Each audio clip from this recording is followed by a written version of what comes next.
Welcome back to States and Kingdoms. Today we're talking about The Kinks. the Kinks, Muswell Hillbillies, one of our favorite Kinks records. It's wonderful. After Lola versus Power Man, Right. after the big hit of Lola, after they left Pie Records, and this is their first album for RCA, Ray Davies decided to do this concept album, this tribute to all sorts of older music. Yeah. Country, blues, American. Dixieland, trad jazz, whatever you want to call it. Americana. Americana, old-timey. And it doesn't come out of nowhere. Because, I mean, it's definitely coming on for a little while. Yeah, It's not like it's it in just line came out of with nowhere. all of the Kinks and Ray Davies' work. It's absolutely. But it's the whole album. And Ray writes every song. So there are no Dave songs on this. Sorry, Dave. Um, I'll go do my own thing. so let's get right into it. Okay. 20th Century Man. I didn't have to look. I was just kidding. 20th Century Man. We've listened to this a lot. I know Yeah. this album inside and outside. This is the outside. That's why I'm holding on to it. I like it. It makes me feel safe.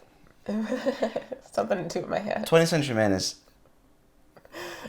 an incredible opening track. And it really sets the stage for the narratives, for the voices that come after. And I just love this song. It builds the like anger and desperation in Ray Davies' voice as the song builds. The mix of acoustic and electric is one of the best. We were talking about Love the other day on Forever Changes and how great that is, and Their powerful sound. I love this, and it's so Ray Davies. I think it's probably my favorite song on the album. Okay, Just so you know. you can wait. Just To see the other songs before I choose. I'll have that one. Yeah. Okay. Well, it's a really great song, and the whole idea of him telling this story of someone that is just fed up with all the confusion and the you could say The BS of modern life. yeah, sure, of the 20th century and all of its Complications. It's unique, and Ray Davies is just about the only person. Certainly, he's the only person that could do it like this, and yeah, it opens up so strong. It's just such a great song, and it wasn't a hit single. It wasn't a hit album, Right. and so I mean, it's long been considered underrated, Well, and of course it is. A lot of Kinks stuff is underrated. It's got a very particular sound. Sure, And but it sticks to it beautifully. oh yeah. No, So, yeah. It throughout, absolutely. Acute schizophrenia, paranoia, blues. Yes, man. This is like where you hear the Dixieland, trad jazz, St. Louis blues, that he incorporates on this album. Not on every song, but on this song, and alcohol. Yeah, the Perfectly. horns.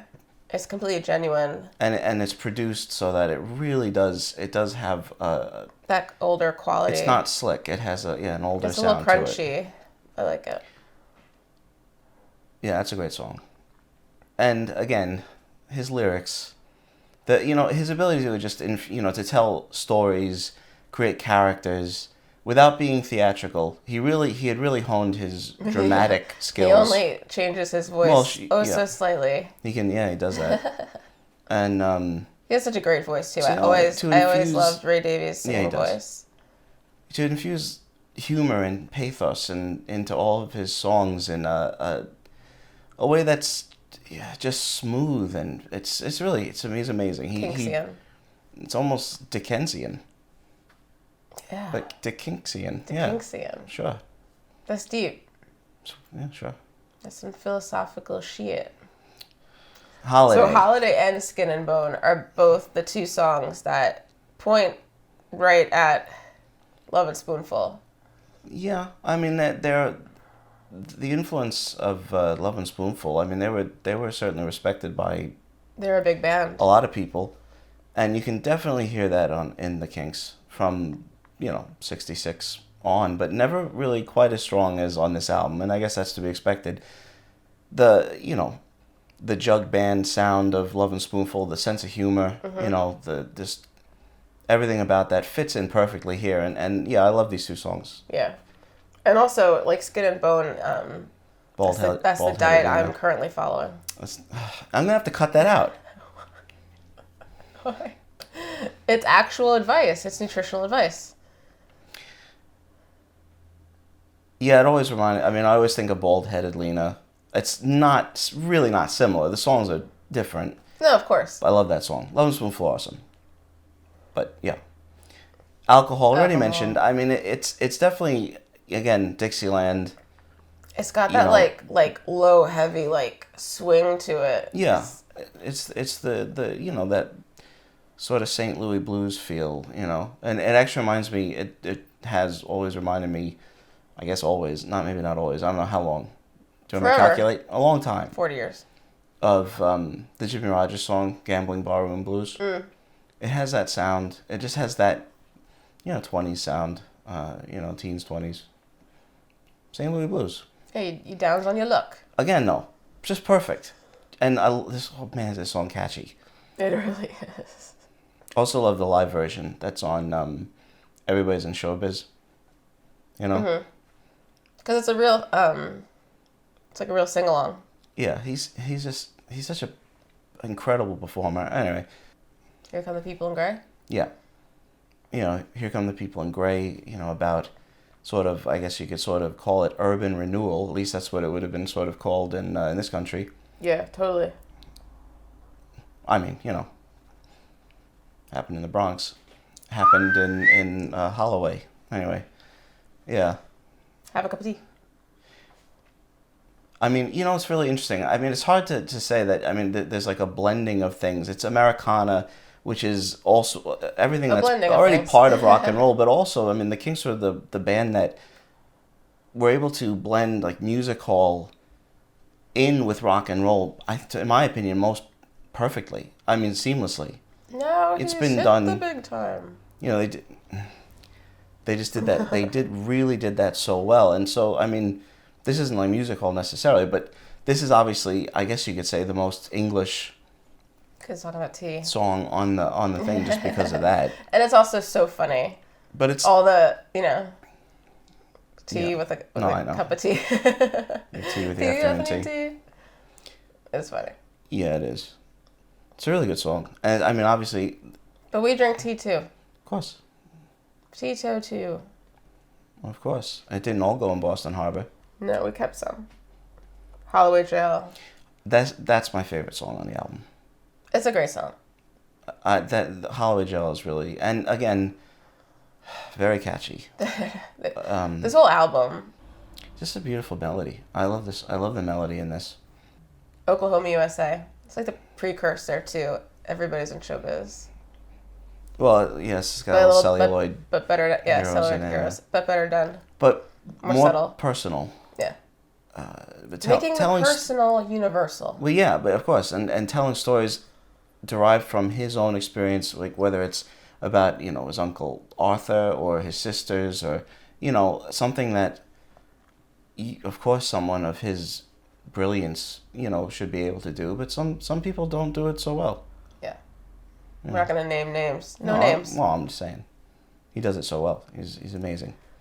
Uncle Son. Uncle Son. Great lyrics.